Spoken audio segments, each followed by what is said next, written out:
तो hello guys. तो ये है हमारे फंडामेंटल एनालिसिस वीडियो का पार्ट 2। और अगर आपने अभी तक फर्स्ट पार्ट नहीं देखा है तो पहले जाके उसको देख लो, क्योंकि तभी आपको चीज़ें समझ में आएंगी। तो लास्ट वीडियो में मैंने आपको बताया था कि फंडामेंटल एनालिसिस होता क्या है और ये आपको कैसे एडवांटेज दे सकता है आपकी ट्रेडिंग जर्नी में। और टाइटल से तो आप समझ ही गए होंगे कि आज की इस वीडियो में हम जानने वाले हैं कि आप कैसे किसी कंपनी को स्टडी कर सकते हैं। और हाँ, पहले बता देता हूँ कि अगर किसी टॉपिक में मुझे बीच में ऐसा लगता है कि मुझे ये डीपली थोड़ा बताने की ज़रूरत है तो मैं उसके लिए एक नेक्स्ट वीडियो बनाऊंगा, क्योंकि जैसे मैंने लास्ट वीडियो में आपको बताया है कि कोई भी टॉपिक में अगर डीपली एक्सप्लेनेशन की ज़रूरत है तो उसका हम एक सेपरेट पार्ट निकालेंगे ताकि चीज़ें आपको इंडिविजुअली अच्छे तरीके से समझ में आ जाए और हम वीडियो को ज़्यादा कॉम्प्लेक्स ना बनाए और वीडियो ज़्यादा लंबी भी ना हो। तो चीज़ें फटाफट से स्टार्ट करते हैं। आप कोई से भी ब्राउज़र यूज़ कर सकते हैं। आपको ब्राउज़र में लिखना है सबसे पहले स्क्रीनर और फर्स्ट वेबसाइट जो आती है उसको ओपन कर लेना है, क्योंकि यहाँ से ही आप कंपनी को जो है स्टडी करने वाले हैं। यहाँ से ही आपको सारी कंपनी की जो है डिटेल्स मिलेगी।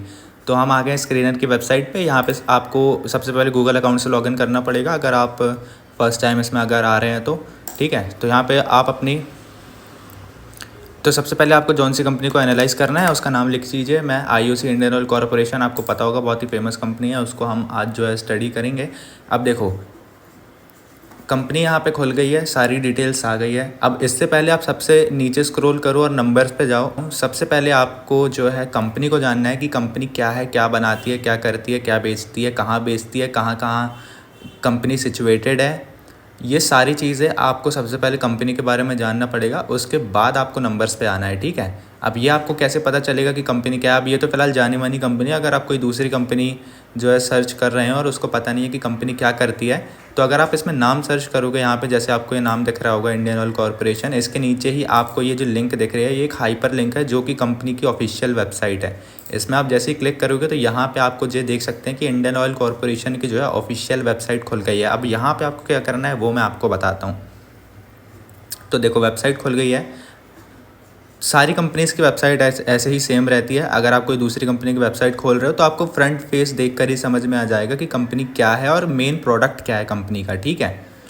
तो आपको कंपनी के बारे में सबसे पहले क्या जानना है, देखो तो अगर आप अबाउट अस के सेक्शन में आओगे, हर कंपनी के पेज में अबाउट अस का जो है ऑप्शन होता है। अब देखो मैं डिटेल में सारी चीज़ें पढ़ने जाऊँगा तो 5-6 घंटे की वीडियो बन जाएगी, जो कि मैं नहीं चाहता हूँ, ठीक है। तो स्टडी करना आपका काम है, क्या करना है स्टडी आपको वो मैं आपको बता रहा हूँ। तो ये चीज़ें आपको सबसे पहले समझना है कि ये देखो कंपनी का विज़न और वैल्यूज़, ये सबसे पहले विज़न और वैल्यूज़ आप सबसे पहले समझ में आएगा आपको कि कंपनी आगे क्या करने वाली है, कंपनी के क्या विज़न है, कंपनी क्या करने वाली है आगे करके। फिर सबसे उसके दूसरी बात आपको कंपनी का बिज़नेस समझना है। आप देखो हम बिज़नेस में आते हैं कि जैसे इंडियन ऑयल है तो लोगों को लगता होगा कि ये सिर्फ ऑयल का बिज़नेस होगा, लेकिन अगर आप आर बिज़नेस पे जाओगे तो यहाँ पे आपको ये सारी चीज़ें दिख रही हैं कि मेन कंपनी क्या क्या करती है। अब देखो अब बिज़नेस में आते हैं तो यहाँ पे आप देख सकते हैं refining, pipelines, research and development, marketing, petrochemicals, natural gas, ये इतनी सारी चीज़ें ये कंपनी करती है। तो ये एक नई चीज़ यहाँ पे पता लगती है, ठीक है। कंपनी की ज्योग्राफी, कंपनी कहाँ कहाँ लोकेटेड है, ये आप आर लोकेशंस में जाके चेक कर सकते हैं। ये देखिए ये सारी लोकेशंस आ गई है इस कंपनी की, ठीक है। ये बहुत सारी डिटेल्स आपको यहाँ पे प्रोवाइड हो जाएगी और आप इसको एक बार कंप्लीट कर लेंगे तो इसका मतलब तो यह है कि आपने अपना 70% काम डन कर दिया है, क्योंकि आप कंपनी को पूरी तरीके से जान गए हो। आपने कंपनी का ये पूरा स्टडी कर लिया है कि कंपनी क्या है, क्या बनाती है, कहाँ कहाँ सिचुएटेड है, किसको बेचती है। ये सारी चीज़ें आप एनुअल रिपोर्ट्स भी यहाँ पे ऑफिशियल वेबसाइट में भी आपको मिल जाएगी या फिर स्क्रीनर के वेबसाइट में भी आपको तो मिल ही जाएगी। ये सारी चीज़ें जब आप स्टडी कर लोगे तब हम आते हैं नंबर्स पे। तो अब हम आ जाते हैं बैक यहाँ पे। सबसे पहले ज़रूरी चीज़ है आपको कंपनी को जानना ज़रूरी है, इसलिए मैं पहले बता रहा हूँ। अगर आप आते हो किसी कंपनी को एनालाइज करने तो सबसे पहले कंपनी को जानो और फिर उसके बाद आप आ जाओ स्क्रीनर की वेबसाइट में नंबर्स पे। ओके, तो अब हम बात करने वाले हैं नंबर्स पे। देखो कंपनी को जान लिया है, सबसे ज़रूरी चीज़ भी है अपने पैसे को भी कुछ वैल्यू प्रोवाइड करो, ठीक है। इंडियन ऑयल कॉरपोरेशन के मेन नंबर्स हमारे सामने हैं। अब हम यहाँ पे सबसे पहले क्या देखते हैं, नीचे स्क्रॉल करेंगे तो कंपनी का ग्राफ दिखेगा हमको। कंपनी का ग्राफ देखो तो ठीक ठाक ऊपर जा रहा है, अपने 160 के सपोर्ट में बैठा है ठीक ठाक। थोड़ा नीचे आएंगे तो हमको पीयर कंपैरिजन क्या है, ये कंपनी के कॉम्पिटिटर्स हैं, ठीक है। तो कौन सा सेक्टर है ये रिफाइनरी सेक्टर है। यहाँ पे सारी कंपनीज आपको दिख रही होगी। हमारा IOC जो है सेकंड नंबर पे है। फर्स्ट में कौन है, रिलायंस इंडस्ट्रीज, जिसका मार्केट कैप आप सीधा सीधा यहाँ पे देख रहे हो कितना ज़्यादा है, और प्राइस अपॉन अर्निंग, ठीक है। इसका मतलब क्या होता है, ये चीज़ें हम आगे डिटेल में स्टडी करने वाले हैं। इंडिविजुअली हम ये सारे रेशियोज़ को, सारी चीज़ों को जो है अकेले समझने वाले हैं, इंडिविजुअली समझने वाले हैं, ठीक है। डिविडेंड यील्ड आप यहाँ पे देख सकते हैं, नेट प्रॉफिट क्वार्टरली का भी यहाँ पे आप देख सकते हैं, ठीक है, ROCE भी देख सकते हैं यहाँ पे। तो इस चीज़ से यहाँ पे ये तो आपको समझ में आता है कि कंपनी के कॉम्पिटिटर्स कौन कौन है और उनकी क्या परफॉर्मेंस है as comparison to our company. ठीक है, तो प्रॉफिट एंड लॉस स्टेटमेंट हमारे सामने है। प्रॉफिट एंड लॉस स्टेटमेंट कहाँ तक किया, मार्च 2013 से लेकर मार्च 2024 तक। ठीक है, तो सबसे पहली बात हम यहाँ पे सेल्स के ऊपर नज़र डालते हैं। तो देखो सेल जो है ईयर बाय ईयर बढ़नी चाहिए, सबसे पहली चीज़ तो ये है, जिसको हम सिंपल भाषा में ग्रोथ कहते हैं। ठीक है, तो 4,61,780 से हमारा 2013, और बीच बीच में आप देख सकते हैं कि जो लास्ट ईयर था मार्च 2023, वहाँ पे जो कंपनी की सेल थी वो पीक पर थी, लेकिन मार्च में जो है थोड़ा कंपनी डाउन हो गई है, लेकिन ठीक ठाक है, उतना कुछ फ़र्क नहीं पड़ता है। हमारा जो फाइनल आउटपुट होता है वो होता है कंपनी का नेट प्रॉफिट, कि कंपनी प्रॉफिट कर रही है कि नहीं, और लास्ट ईयर के कंपैरिजन में कंपनी ने कितना प्रॉफिट किया है।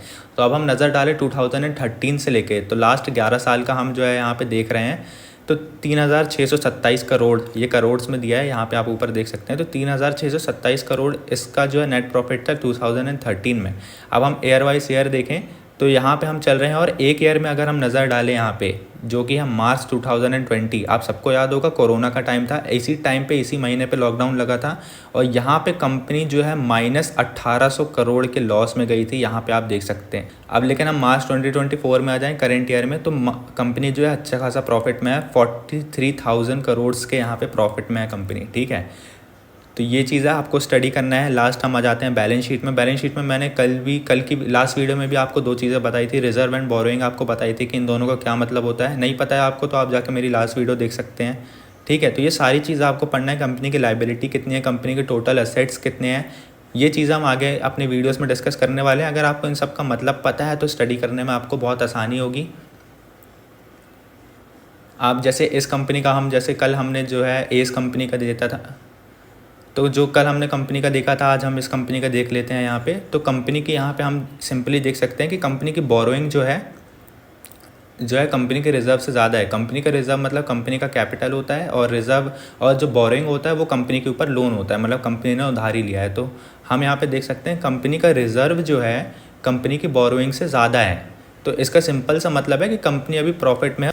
तो एक एक चीज़ें इतनी डिटेल में मैं भाई इसलिए बता रहा हूँ क्योंकि देखो सारी चीज़ें ज़रूरी है। बैलेंस शीट हमने देख ली, बैलेंस शीट में हमने क्या देखा, जैसे कि मैंने अपनी कल वाली वीडियो में बताया था, रिजर्व एंड बोरोइंग।